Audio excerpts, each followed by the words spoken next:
S'il y a des gens qui disent qu'ils sont là et qui sont plus là, le problème, c'est un peu embêtant de s'organiser. Alors, Ekowab, Choice and Peace Baos, et Fenem, Epkahimech, Evolchen, Pek, O, Unem, Pek, Tayo, Eleisonimas, Hoseos, Opatiro, Pantocrator, Panagiatrias, Eleisonimas, Ep, Choice, Efnuti, Ente, Nigom, Shopi, Neman, Gemmon, Entan, En, Nuvoisos, Chen, Nen, Eslipsis, Nen, Hogheg, Evile, Rock, Vorevol, Coevol, Arisin, Horin, Nan, Efnuti, Nen, Paraptoma, Nietanaitu, Chen, Penu, Osh, Nen, Nietanaitu, Chen, Penu, Osh, An, Nietanaitu, Chen, Uemi, Nen Nietanaitu, Chen, Umetatemi, Niet-Hip, Nen Niesuon, Hevol, Ep Choice, Kekav, Nanevol, Ez Vepekran, Ez Suwab, Etav Muti, Emmof, Hechri, Egon, Katato Ereos, Su, Kyrie, Kemi, Katatas, Hamartias, Himon. Alors, donc, je proposais ce soir de rentrer dans le vif du sujet avec les mots coptes. Donc, les mots coptes, c'est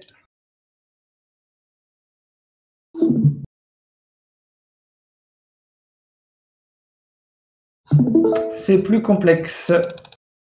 Voilà.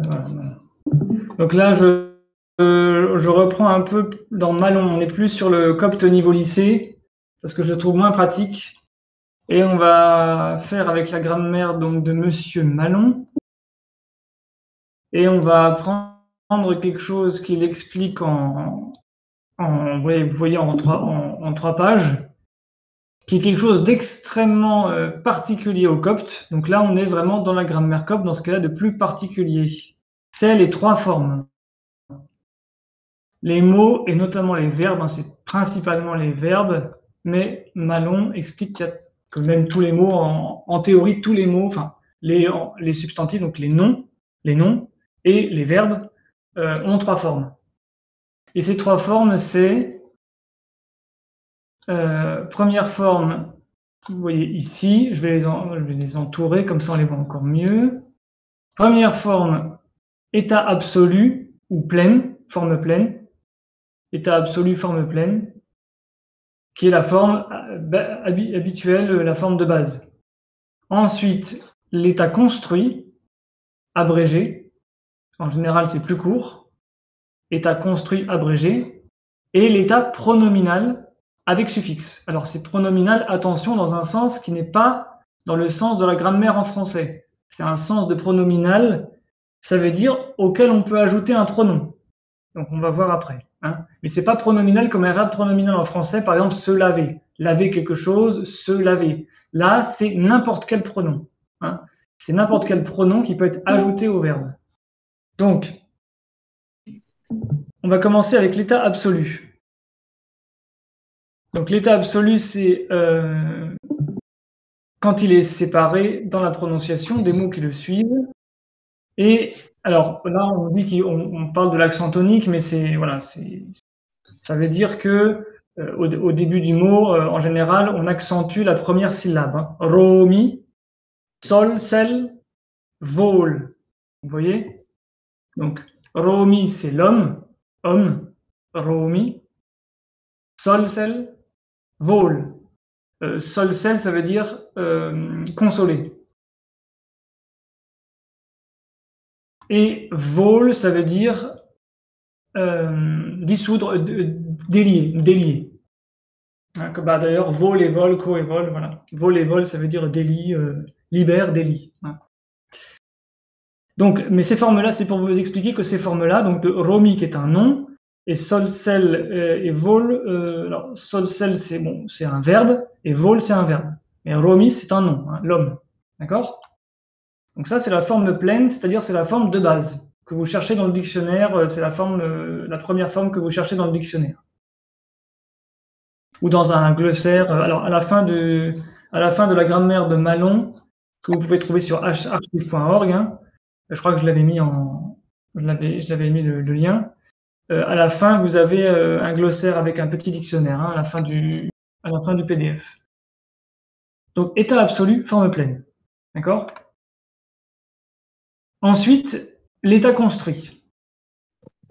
Donc l'état construit, c'est justement pour construire quelque chose après. Donc il a un. Alors on met un trait d'union. Donc regardez comment on l'écrit ici. C'est les mêmes, hein. Donc Romi devient Rem. D'accord? Romi devient Rem. En fait, c'est le même mot. Donc, donc comme je vous l'ai dit, c'est très particulier au copte.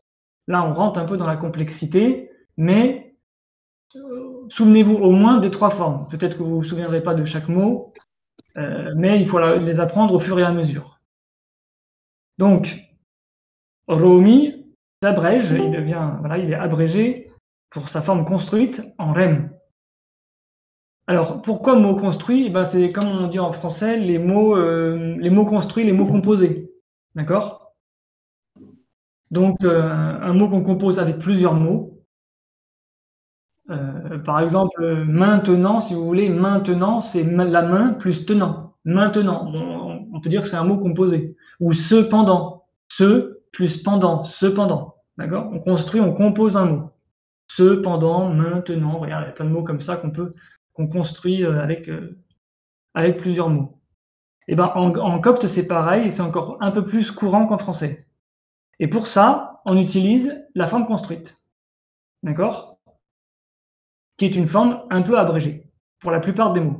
Donc par exemple, Romi devient Rem, Solsel devient Selsel, donc il n'est pas abrégé, mais les lettres sont un petit peu simplifiées en fait. Vous voyez que Solsel devient Selsel, donc ça se simplifie dans le sens où c'est la même, le ei remplace le o, donc ça se simplifie un peu. Et Vol devient Vel, d'accord? Vol devient Vel. Et on met toujours un trait d'union. Retenez bien qu'il y a un trait d'union quand on l'écrit tout seul, parce qu'en fait, ce trait d'union-là signifie qu'il y a toujours un mot derrière, normalement, puisque justement, c'est une forme construite. C'est-à-dire, c'est une forme pour mettre quelque chose après. Dans les vrais mots entiers, il y a quelque chose après, hein. C'est la forme qui sert à construire avec d'autres mots. Excuse-moi, Apollos. Alors, par exemple, je vais mettre un exemple. Oui. Là, en fait, ce que tu es en train d'expliquer, que ça n'a rien à voir avec les abréviations comme celle qui est connue de Pies-Stavros, par exemple. Là, c'est autre chose encore. Oui, oui, oui, non. Pied Stavros, c'est un truc qui est uniquement liturgique, enfin, c'est uniquement biblique, liturgique. C'est, voilà. Ça, c'est tout simple. Là, on est vraiment sur les mots, la composition des mots du copte courant, de tout le copte, hein, voilà. Alors, un exemple pour Rem, c'est Remen Kimi. Pardon. Remen Kimi, les coptes. Ah oui, c'est ça. Remen Kimi. Pardon. Kimi, voilà. Donc, je vais mettre un tiret pour vous montrer, mais normalement, c'est un seul mot. Alors, évidemment, le gemkem s'est déplacé, bien évidemment. Il y a un gemken hein, pour... voilà. Voilà, j'ai décomposé le mot. Donc, remenkimi qui veut dire copte ou égyptien, hein, c'est pareil. En copte. Tout à l'heure, on a vu gyptios, mais gyptios, c'est du grec. Donc, c'est du grec qu'on peut utiliser en copte. Mais en égyptien copte, c'est Remenkimi. Et Remenkimi, ça veut dire homme de l'Égypte. Kimi. Donc Romi devient Rem. Remenkimi, homme de l'Égypte. Et homme, dans un sens, ça veut dire homme, peuple, hein, peuple, les humains, le peuple, les gens. Hein. Ça veut dire les gens, en fait, Rem. Ok? Donc Remenkimi, la forme construite, qui se construit justement avec un N pour montrer que c'est de, hein, homme de l'Égypte. Et quand vous l'avez en un seul mot, bah, vous n'avez pas les tirets, hein, donc vous avez Remen Kimi attaché. D'accord? Ça veut dire copte égyptien. Donc ça, c'est la forme construite, c'est très important de la retenir. Et d'ailleurs, très souvent, effectivement, vous avez le ei qui remplace beaucoup de lettres. Ou Omicron, donc le petit O, hein, Okuji, Omicron, O, qui remplace le oméga ou qui remplace d'autres lettres un peu plus compliquées, ou un peu plus longues. Alors, on va voir d'autres exemples après, mais je vais vous donner tout de suite l'état pronominal. Alors, l'état pronominal, il a des points communs avec l'état construit, sauf que c'est uniquement pour le verbe conjugué. Donc, quand il se conjugue avec un pronom, c'est-à-dire avec un objet, hein, avec un COD, ou vous voyez, vous rappelez le COD, complément d'objet, c'est-à-dire quand il a un complément, il y a quelque chose qui complète le verbe. Donc là, c'est pour les verbes en fait, c'est uniquement pour les verbes. Pour les noms, ça fonctionne pas puisque en général, il n'y a pas de pronom ajouté à un nom. Hein. Donc là, c'est surtout les verbes qui sont concernés.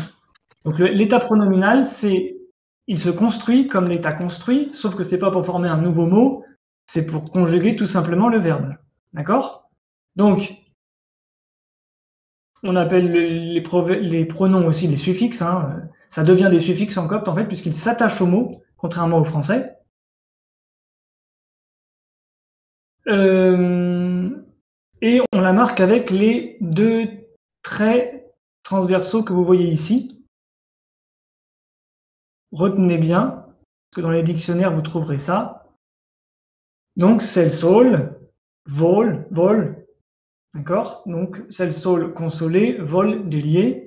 Et là, c'est quand on ajoute la personne. C'est-à-dire que, par exemple, si vous vouliez dire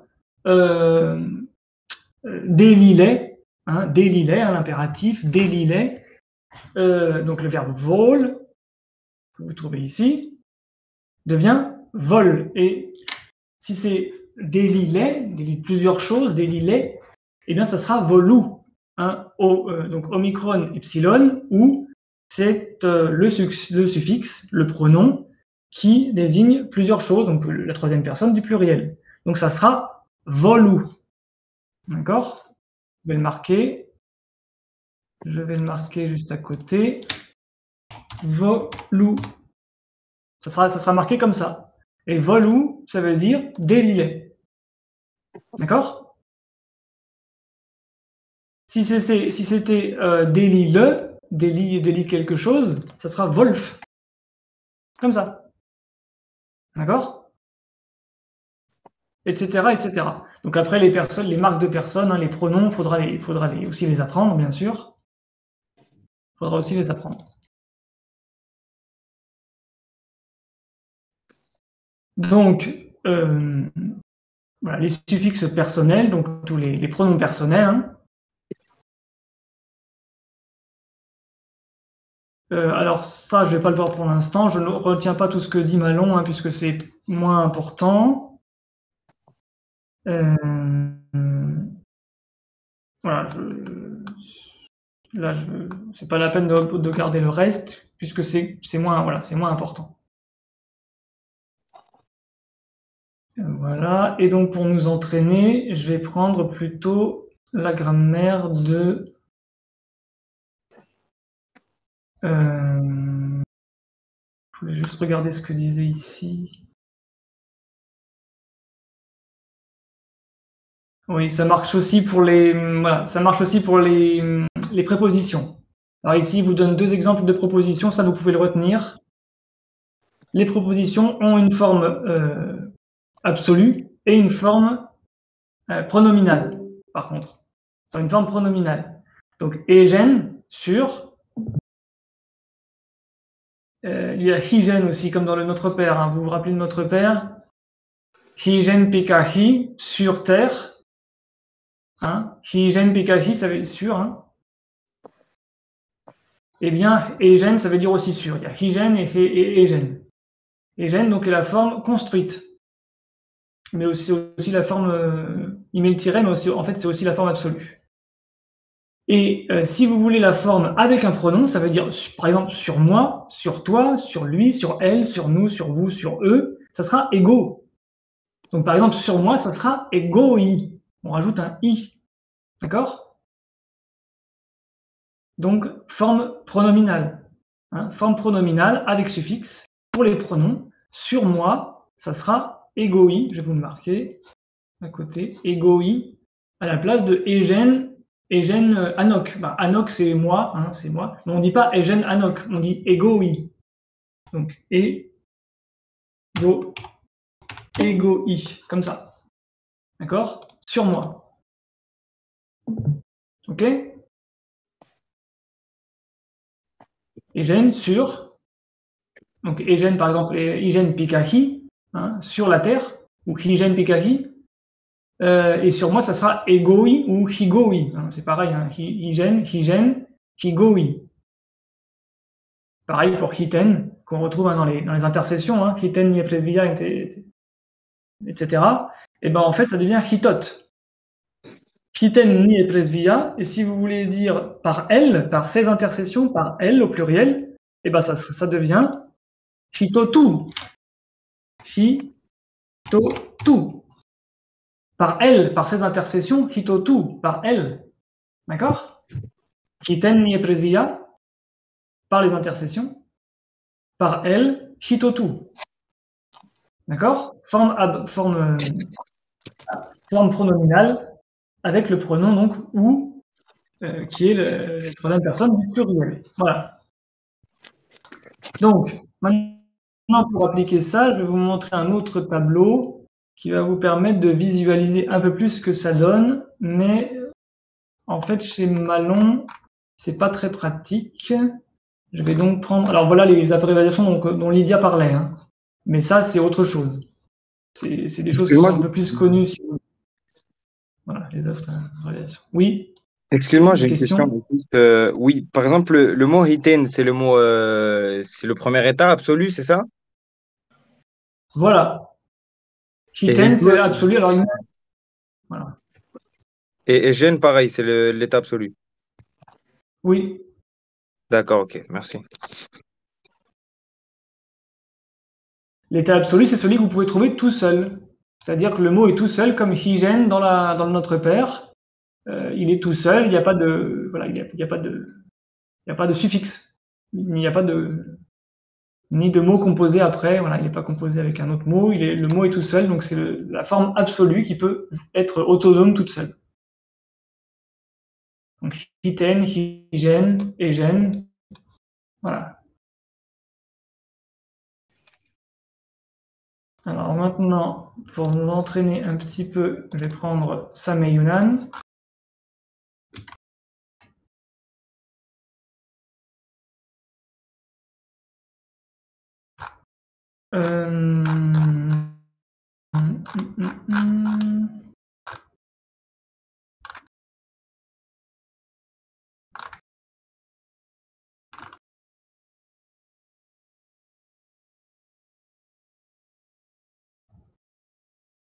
Voilà, j'ai oublié où il était.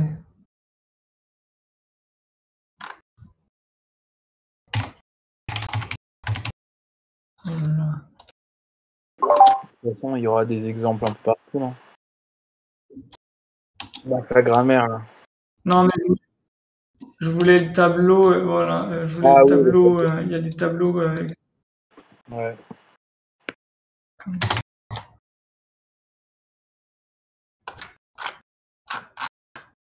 Alors voilà, par exemple, quand vous avez un vocabulaire, je vais vous montrer ça. Là, vous voyez voilà, quelques mots de vocabulaire que vous indique Samei Yunan. Donc, yom, F-yom, la mer. Ni diabolos, le diable. Samio, qui reste samio, créé.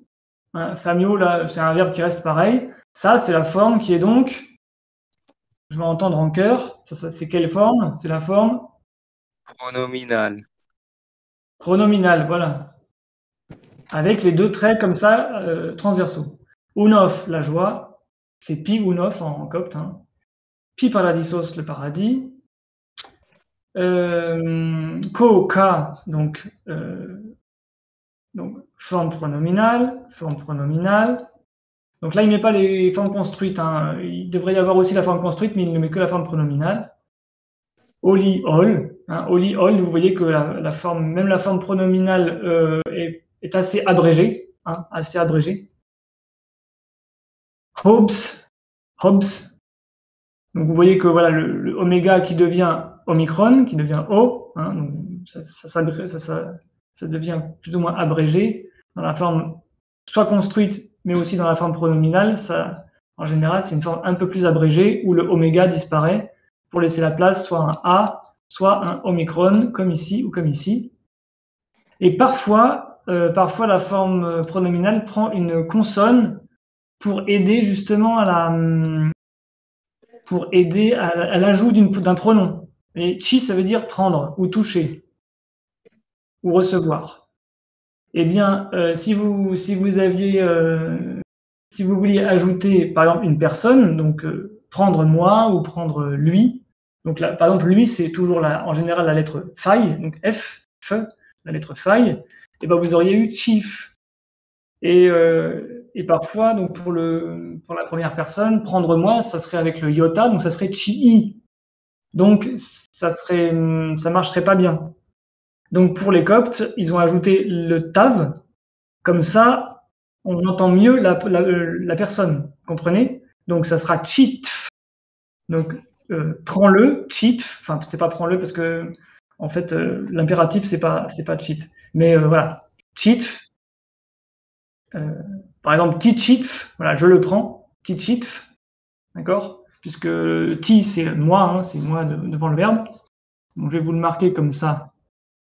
C'est pas la peine de retenir tout, mais c'est juste pour vous montrer que c'est la forme pronominale. Donc, si je veux dire je le prends, ti, chit, voilà, tichit, d'accord? Donc ti c'est je, prends, forme pronominale, chit plus le pronom, chitf, voilà. Et si je veux les prendre, ça sera titou, tichitou. On l'a vu tout à l'heure, hein, ou pour le troisième personne du pluriel, il ou elle. D'accord? Donc voilà. Ça, c'était pour vous montrer sur un petit encadré de vocabulaire pour le comprendre. La première forme, c'est la forme absolue. La deuxième, avec les traits transversaux, c'est la forme pronominale, quand on ajoute un pronom qui est assez courante, hein, puisque souvent il y a des verbes auxquels on ajoute un pronom dans la... Voilà. Par exemple ici, afol, fenge, pidiabolos, egen, uto, ou. Alors, qui peut arriver à traduire ici? Certains?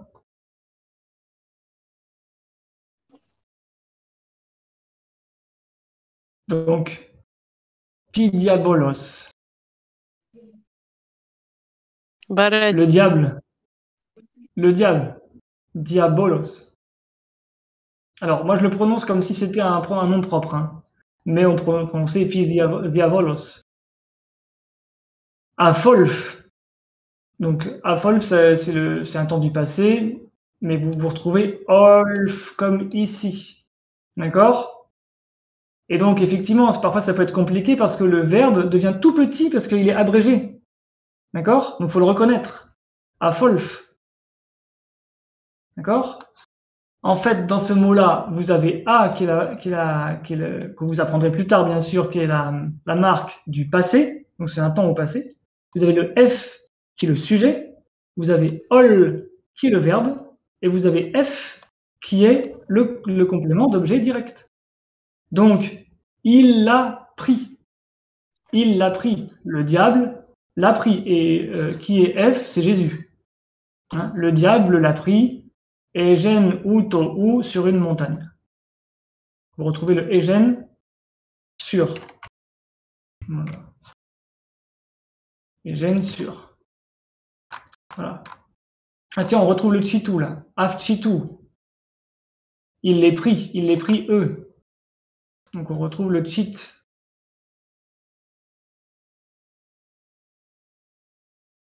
il les emmena sur une montagne. Voilà. Alors, je voulais vous montrer voilà, ce tableau-là qui vous permet de synthétiser beaucoup de verbes. Donc ça, c'est ici, vous avez la synthèse de beaucoup de verbes. Alors, pour l'instant, vous ne regardez pas la colonne où c'est marqué qualitative, puisque c'est voilà, pour l'instant, c'est pas au programme. On le verra plus tard, ça. Mais c'est pour vous montrer quelques exemples. Par exemple, ini, ça veut dire mener, emmener. Iri, c'est faire. Ça, c'est par contre, c'est un verbe vraiment très courant. Iri, faire.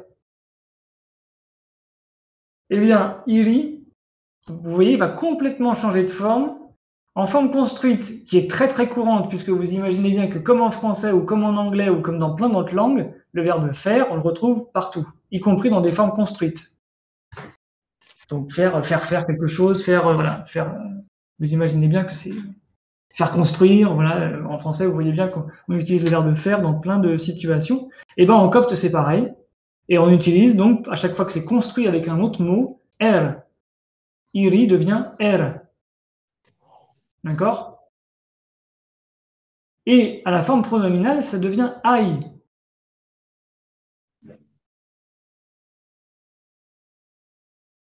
Donc vous voyez que ça change complètement. Donc là, par contre, c'est vraiment un cas extrême.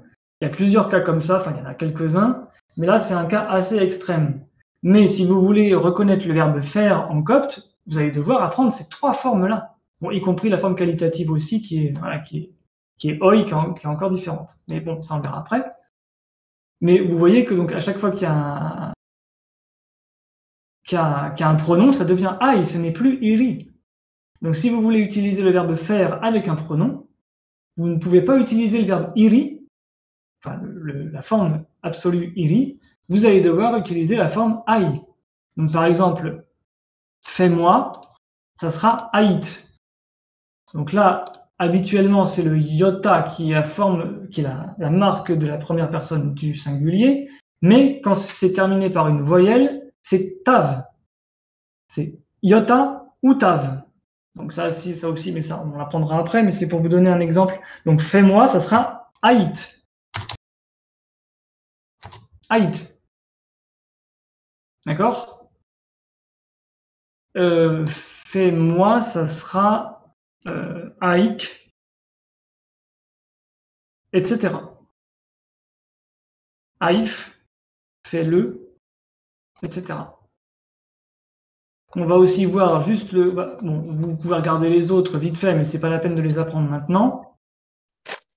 Donc ici, h, c'est crucifié, donc c'est un verbe qu'on retrouve dans la Bible. Hein. Ah oui, là vous pouvez retenir que si vous vous souvenez, j'ai acquis axotiemmon. Vous vous souvenez que pour Noël, pour le vendredi saint, on dit j'ai avashk, avashk, axotiemmon, avashk, axotiemmon.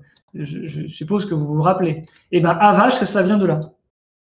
Av, c'est le pluriel. H, que.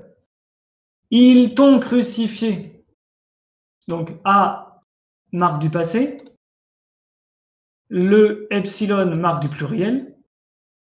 H, crucifié. Et toi, que. Avashk, ils t'ont crucifié. Ou tu as été crucifié. D'accord? Donc, ça vient de là. H. Mais en fait, au départ, c'est le verbe ishi. Ishi devient esh, forme construite, h, forme pronominale. D'accord? Donc, avec le kappa, pour toi, ils t'ont crucifié, avashk. Donc, vous voyez que donc, ce genre de mot est très, très ramassé par rapport au français, puisqu'en français, on utilise plein de mots. Ils t'ont crucifié, hein, voilà, ils t'ont crucifié, il y a 3 ou 4 mots, on va dire. En copte, il n'y en a qu'un seul, avashk. Donc c'est très condensé. Donc quand vous lisez du copte, il faut savoir décomposer tous les mots que vous voyez en fait. Donc il faut apprendre tous ces petits mots. Et on va juste regarder ti, donc le verbe donner, qui est aussi un verbe très courant évidemment. Je vous avais déjà dit que ti, ça pouvait vouloir dire donner. Alors, ti, ça peut vouloir dire je, mais quand c'est un verbe, ça peut vouloir dire donner. Juste la lettre ti, donner. Et à la forme construite, c'est ti, ça ne change pas. Donc, donner quelque chose, par exemple, ti esvo, c'est enseigner. Et bien, ti esvo, ça restera, je vais le marquer vite fait, ti esvo. Voilà, ti esvo, enseigner. Ça veut dire donner un enseignement. D'accord? Ti esvo, esvo, lancer l'enseignement. L'apprentissage, donner un apprentissage. Ti esvo. D'accord? Ça, c'est la forme construite. Donc, donner plus apprentissage, ça donne enseigner. Donc, voilà, on compose un verbe. Et puis, la forme pronominale, c'est donc ti, ita, iota. D'accord? Autrement dit, c'est ti, et donc ça va devenir, par exemple, pour lui, je lui donne, ou je le donne, pardon, je le donne, hein, puisque c'est le COD, ça va être tif, tif, je le donne. Alors, je le donne, ça serait même titif, hein, puisque c'est je. Titif, je le donne. Titif. Je vais mettre la majuscule même pour que ça soit plus simple. Bon, là, voilà. Là, la police n'est pas géniale, mais bon, je suis désolé. Titif, je le donne. D'accord? Voilà. Est-ce qu'il y a des questions?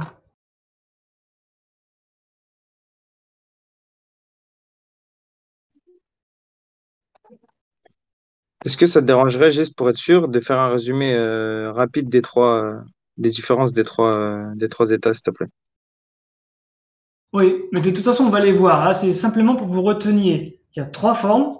Retenez déjà, surtout. Parce que là, c'est quelque chose d'assez complexe et c'est typique au copte. Donc, puis ça, à chaque fois que vous allez apprendre souvent un mot ou même une préposition, comme on l'a vu, ou surtout les verbes, en fait, vous allez devoir apprendre trois mots. Donc, vous vous dites déjà, on est dans quelque chose de très complexe. Mais déjà, vous allez retenir, vous préparer à ça mentalement. En fait, chaque mot a trois formes, potentiellement. Surtout les verbes, principalement les verbes, et parfois aussi certains noms. Mais Romi, c'est un cas particulier, hein, parce que c'est vraiment un mot qui. Voilà. Mais sinon, les prépositions, oui, et surtout les verbes ont trois formes. Un état absolu qu'on utilise quand il n'y a pas de pronom, hein, quand il n'y a pas de pronom, et quand le verbe n'est pas construit avec un autre mot. D'accord? Par exemple, dans notre père, Maref Tuvo, Tuvo, c'est la forme absolue. Ça, c'est la forme absolue. Donc, sanctifié ou purifié, Tuvo. Shopi, c'est la forme absolue. Shopi, advenir, venir, advenir. Devenir aussi, ça veut dire. Alors, K, c'est pas la forme absolue, par contre, mais c'est parce que c'est l'impératif, donc on peut pas, on verra ça plus tard. Enten coevol, là c'est la forme absolue, coevol, donc c'est le verbe coevol, mais on retrouve le verbe co. Là c'est la forme, donc ça c'est le verbe nohem. Nohem qui veut dire sauver ou délivrer, hein. Et en fait là on retrouve la forme avec N qui est nous. Délivre-nous, Nahmen. Nohem devient Nahmen. Vous l'apprendrez plus tard, mais c'est pour vous donner un exemple, hein. Je vais vous marquer le verbe en forme absolue, Nohem. Vous voyez? Nohem. Donc, comme ça. Ça, c'est la forme absolue. Nohem, sauver ou délivrer. Et quand vous voulez l'écrire avec un pronom, ça devient Nahm. Nahm. Plus le pronom. Donc, nous, c'est en. Hein, c'est ni, n. Donc, Nahmen. Sauve-nous, délivre-nous. Donc ça, c'est la forme pronominale. Donc retenez forme absolue, forme construite et forme pronominale. Les plus courantes, c'est la forme absolue et la forme pronominale.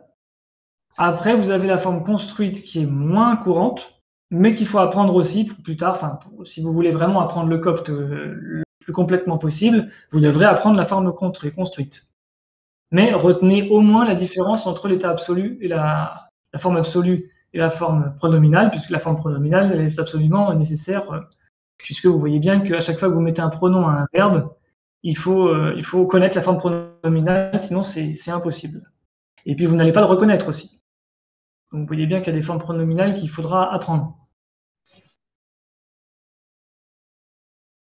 Voilà. Donc forme pronominale, c'est-à-dire avec le COD.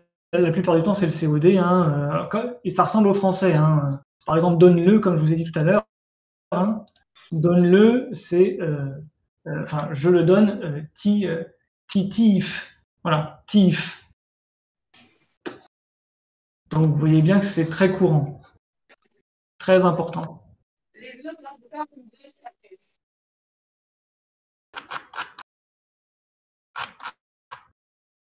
D'autres questions?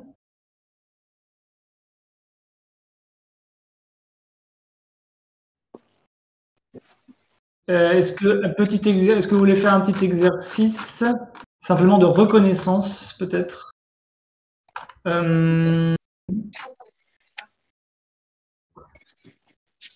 Mais avec les quelques verbes qu'on a vus,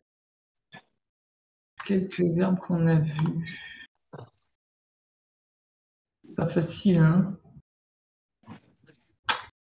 Voilà, vous avez dans le premier exemple là.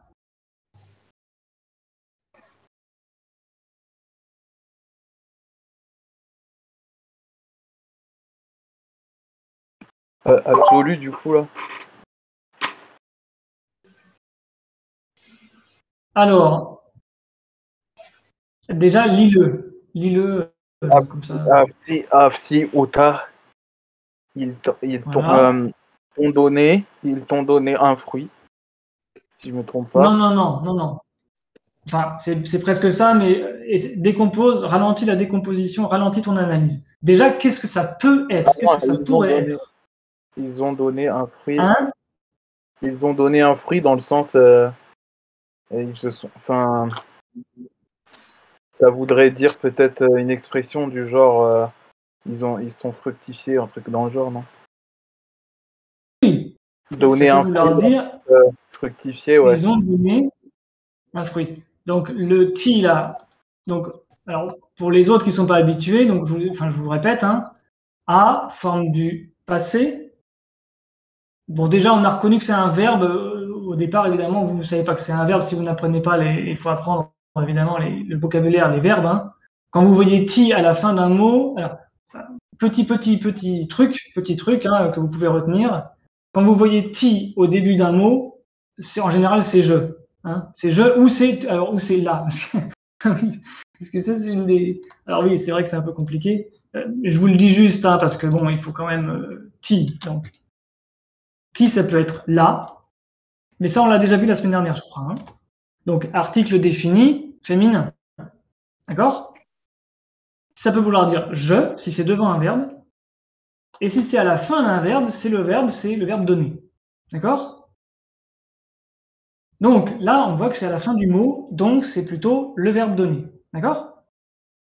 Et quand vous remontez dans le mot, vous voyez qu'il y a un A, puis qu'il y a un epsilon. Ben, le epsilon, quand il précède un verbe ou qu'il suit un verbe, c'est souvent la forme du troisième personne du pluriel, hein, donc elle au pluriel ou il au pluriel. Et quand vous avez un A juste devant, ça veut dire que c'est du passé. D'accord? Donc, ils ont donné. D'accord? Donc là, c'est pareil, vous avez 3 lettres en copte, alors que vous avez 3 mots en français. Alors vous allez dire, oui, mais le copte, c'est génial, en 3 lettres, on peut dire des choses extraordinaires. Oui, mais non, c'est pas si facile que ça, parce que parfois, le copte, c'est plus long que le français. D'accord? Il y a des phrases où c'est beaucoup plus court, et il y a des phrases où c'est beaucoup plus long. D'accord? Mais là, c'est plus court. Donc, ils ont donné, ça peut être la forme. Ça peut être quelle forme, ça, du coup, Alexandre? Ça ne peut être que la forme absolue, d'après Ça moi. peut être la forme absolue ou, ou Bah non, puisque regarde, oui, mais normalement, oui, mais en fait, il n'y a pas de la forme construite. Bah là, elle n'est pas construite avec un autre mot, donc pour moi, c'est pas la forme. oui, mais Dans ce cas précis, non, on dit- mais ça pourrait être dans un autre cas, oui. Mais dans ce cas-là, non, dans ce cas de figure, c'est absolu. Mais si alors, c'était voilà, ça pourrait être la forme. TSVO, si c'était TSVO, oui, dans ce cas, ouais. Ça pourrait être donc la forme absolue ou la forme construite, puisque c'est juste ti. Quand on vous met un tiret pour indiquer la forme construite, ça veut dire que c'est la forme qui permet de construire d'autres verbes, par exemple. Donc, TSVO, enseigner, donner un enseignement. Voilà, donner un enseignement, enseigner. TSVO. Mais, alors, ça, on va pas l'apprendre tout de suite, mais je vous le dis tout de suite. En fait, la forme construite peut aussi s'utiliser comme si c'était la forme absolue, mais on construit différemment le reste de la phrase. Donc ça, c'est une. Là, je le redirai après. Hein. Ça, c'est juste pour te le dire à ceux qui connaissent un petit peu. Là, il n'y a pas de M. Il n'y a pas de. Tu vois, il y a pas d'introducteur de COD. Normalement, il y a E, il y a un A, un M, un mais ou un N d'introducteur de COD. Il y a toujours une lettre en fait. La plupart des mots coptes sont introduits par une lettre, hein, très souvent. Par exemple, ti anomia, nef mathitis, ente, l'article évidemment, hein, ni, nifi owi, pi epnevma, epchafé, là vous trouvez le epchafé, etc. etc. Il y a très souvent en copte une lettre au début de mot. C'est assez rare qu'on garde un mot tout seul. Là, vous avez le mot tout seul, c'est le mot outar qui veut dire un fruit. Outar. Si c'était un fruit, ça serait quoi, Alexandre? Un fruit, tu veux dire un fruit comment? Pas compris Avec ta l'article indéfini 1. Si c'était un Ah, fruit, puisqu'on a appris les articles indéfinis. Hein. ouais, j'étais pas là, mais c'est ouai pour un. Donc, Il me semble. Du coup, afti, alors un fruit. article, avec l'article indéfini simplement. Hein. L'article indéfini simplement. Un fruit. Oui, l'article indéfini, bah c'est ça, c'est où?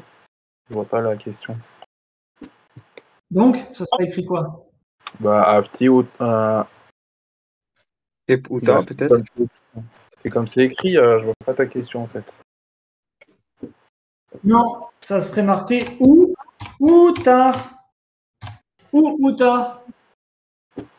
Ah oui, oui, ok. Oui, c'est vrai. Eh oui.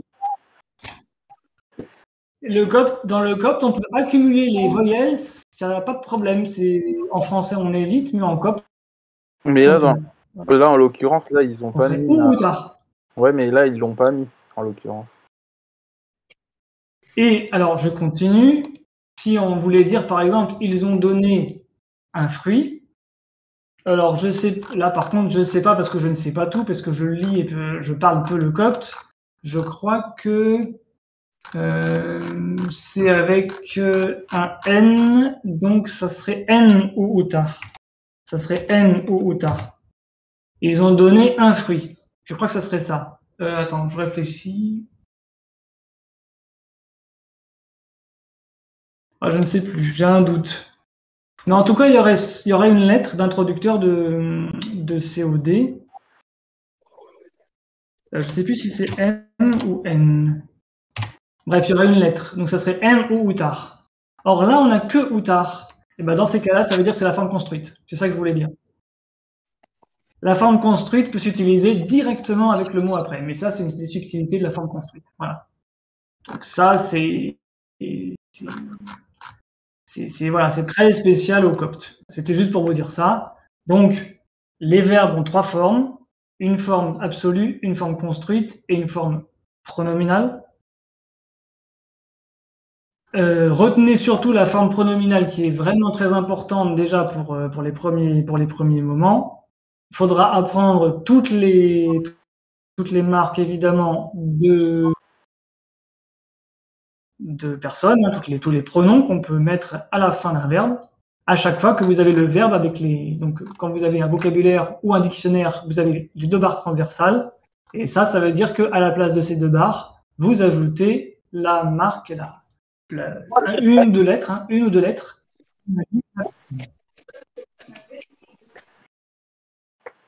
Voilà.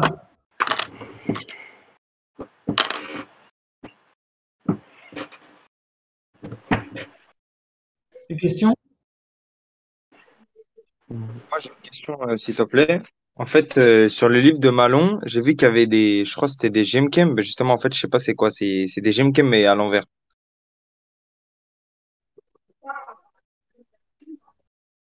Où ça? Sur tous les mots, en fait. Enfin, la plupart. Par exemple, Romy, à gauche. Ah, ben c'est que non, ah non, c'est pour indiquer les accents. Donc là, c'est parce que aujourd'hui on fait assez peu l'accent parce que bon, il y a un petit accent en copte. Je crois que l'accent n'est pas très fondamental en copte, mais il y a un petit accent, c'est-à-dire qu'on accentue cette syllabe, donc romi, plutôt que romi, hein, romi. On dit romi. On insiste sur le oméga, romi. Sol, sel, vol. Mais ce petit accent là, en fait, il n'est pas écrit, on l'écrit uniquement pour faire de la grammaire. On ne l'écrit pas dans les vrais textes. D'accord? Mais du coup, c'est un gemchem, parce que j'ai eu l'habitude de voir le gemchem de l'autre côté. C'est pas un gemchem. Ah, d'accord, c'est autre chose. C'est pas un gemchem du tout. C'est un accent tonique. Le gemchem, normalement, on l'écrit. On l'écrit dans un vrai texte. On l'écrit. C'est toujours, D'accord, normalement, on oui. l'écrit. L'accent tonique, on l'écrit que pour faire de la grammaire. Donc, voilà. Que pour indiquer comment on accentue un. D'accord. Merci. Oui, parce qu'il voulait indiquer, en fait. Mais ça, c'est vrai que c'est secondaire et je peux vous le dire. C'est que dans la forme absolue, l'accent tonique, le verbe, enfin le mot prend l'accent. Dans la forme absolue, romi, sol, sel, vol, quand c'est la forme absolue. Mais quand c'est la forme construite, rem, sel, vel, il n'y a plus d'accent. Il n'y a plus d'accent. Et dans la forme pronominale, il y a l'accent, mais sur la fin. Par exemple, le sol, sel devient sel, sol. Sol, sel, sel, sol. Par exemple, on les console, on console plusieurs personnes, c'est le solou, c'est le solou.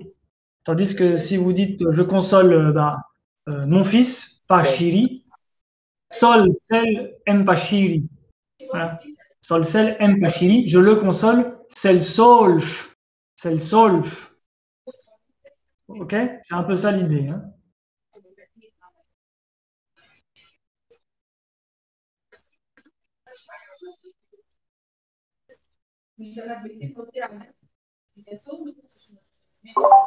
Ouais, du coup, ça aide à reconnaître à la prononciation que c'est une forme pronominale ou pas. Je pense qu'en copte, ils apprenaient, enfin, ils reconnaissaient plus facilement avec l'accent, à mon avis. Oui, mais on n'écrivait pas l'accent. Hein. Dans les textes, on n'écrit pas l'accent. Même les gemken, d'ailleurs, les gemken ne s'écrivaient pas toujours, même dans les textes anciens. Je te parlais dans le parler, je voulais dire, au niveau du parler.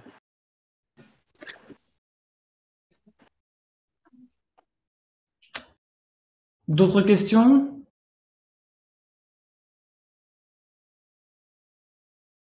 Donc,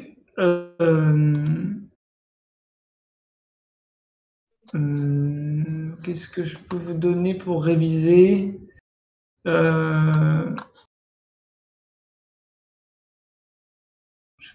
Le problème, c'est que je peux pas vous dire. Ce qu'il faudrait évidemment dans l'idéal, c'est que je fasse un dossier, un cours, hein, que je fasse mon PDF de mon cours, mais ça me réclamerait énormément de travail. Vous imaginez bien.